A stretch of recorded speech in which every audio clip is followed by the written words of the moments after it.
সামাজিক যোগাযোগ মাধ্যমে জামায়াত এমপির ভাইরাল হওয়া একটি ভিডিও ঘিরে দেশজুড়ে চলছে আলোচনা সমালোচনা। এ ঘটনায় এবার মুখ খুলেছেন সাতক্ষীরা ৪ আসনের সংসদ সদস্য ও জামায়াতে ইসলামীর নেতা গাজী নজরুল ইসলামের ভাইরাল সেই ভিডিওতে থাকা তরুণী, তার বাবা এবং এমপির প্রথম স্ত্রী। সবার বক্তব্যেই দাবি করা হয়েছে ভিডিওতে থাকা তরুণী গাজী নজরুল ইসলামের বৈধ দ্বিতীয় স্ত্রী।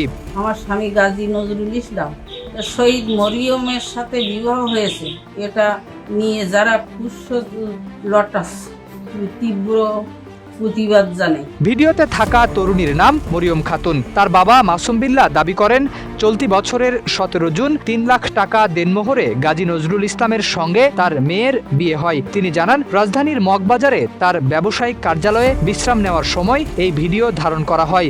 এ ঘটনায় তার শ্যালক ও অফিস সহকারী ওবায়দুল্লাহ জড়িত বলেও অভিযোগ করেন তিনি। এটি সম্পূর্ণ সামাজিকভাবে হেনস্থ করা ছাড়া আর কিছুই না। গত 17 জুন রোজ মঙ্গলবার আমার বড় মেয়ে মরিয়ম আক্তারের সাথে তার বিবাহ বন্ধনে আবদ্ধ হয়। সেখানে তার বড় স্ত্রী সহ আমরা সকলে উপস্থিত ছিলাম। মরিয়ম খাতুনও একই দাবি করে বলেন, গাজী নজরুল ইসলাম তার স্বামী। তিনি জানান, সেদিন তারা ঘুরতে গিয়ে তার বাবার অফিসে বিশ্রাম নিচ্ছিলেন। মরিয়ম আরও বলেন, তিনি এবার এসএসসি পরীক্ষা দিয়েছেন।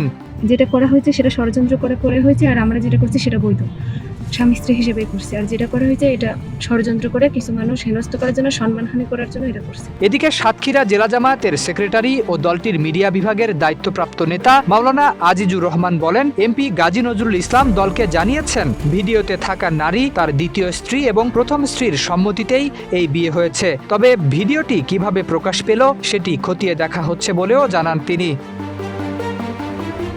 অন্যদিকে ভাইরাল ভিডিও নিয়ে বক্তব্য দিয়েছেন গাজী নজরুল ইসলামের প্রথম স্ত্রী মোসাম্মত মাকসুদা বেগমও। এক ভিডিও বার্তায় তিনি বলেন, মরিয়ম বেগম তার স্বামীর বৈধ দ্বিতীয় স্ত্রী। এ নিয়ে যারা কুৎসা রটাচ্ছেন তারা বিরত না হলে আইনগত ব্যবস্থা নেওয়া হবে বলেও হুঁশিয়ারি দেন তিনি।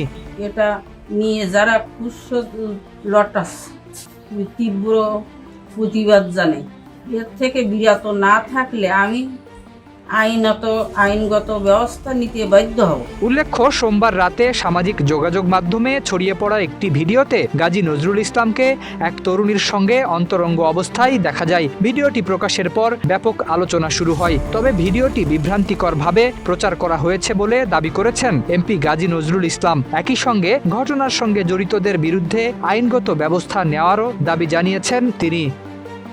শরীফ উদ্দিন, ইত্তেফাক নিউজ।